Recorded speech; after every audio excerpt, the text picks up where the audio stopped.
Has the fall rectified anything for you thus far? No, I mean, it's still 70 times revenue we've ever seen a software company trade at this multiple. So as we've said, you can touch multiples like this, but you can never sustain or live. It's like living on the top of Mount Everest. You can get there, but you can't stay there. So again, the fundamentals of this company are blowing anyone's expectation, including ours, away. For them to put up a rule of 90, which is top line and bottom line margin combined equaling 90, is unheard of. So they are effectively on a different planet as it relates to their fundamentals, but the valuation is there as well. So I think we've tried to separate the two and saying the company is performing extremely well. We don't see anything like it in our coverage universe.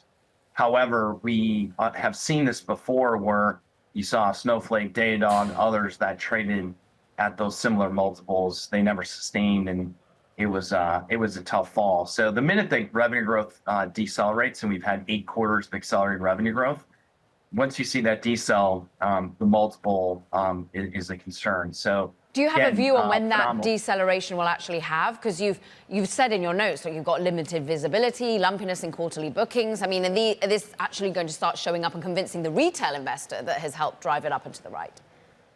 Yeah, I mean, it's a good point. So the majority, a huge part of the investor base is retail. It's about 40%. And so our clients are institutions. And I don't speak to a lot of clients in Palantir because our institutions have basically valuation thresholds that they can't break through. And they've all seen this movie before in the last 20 years in our group. So from a retail perspective, it can keep working. When does it break? We don't see a breakdown in the fundamentals. I think the question becomes, the comps are going to start getting harder. And can they sustain that level of growth? And Dr. Karp, the CEO, has said this, that they expect headcount to actually shrink and they can grow revenue 10x on a shrinking employee workforce at Palantir, which is, to me, kind of mind-blowing, because if you think about it, you need a lot of Palantir people and services people to get the software working. How does this happen? Does AI make the software work? There's a couple things that just, I think everyone's trying to make sense of. That's one comment, that how do you grow 10x with that tiny of a workforce? And Brent, you've outlined the issues of employees, but there are upside risks that you also detail, like that they actually do faster than expected monetization, particularly of the AIP, or they do get sustained commercial momentum. How long can the market remain irrational and others remain solvent?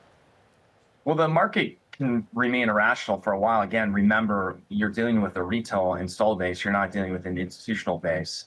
So as big in the stock. So I'd just say that this could continue to go on. And this is the area that we've been wrong, which is the magnitude of and the duration of how long it would sustain. I mean, if you take the next closest multiple in software, and this is close to 70 times, it's Cloudflare at 20, 25 times. Yes. And then it falls off a cliff from there in terms of the multiples across our coverage.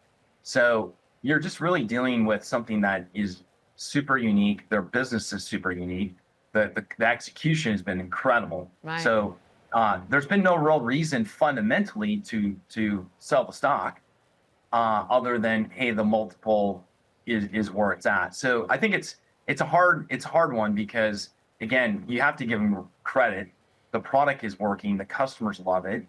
And you look at the quality of the execution has been next to no one's been even close to them.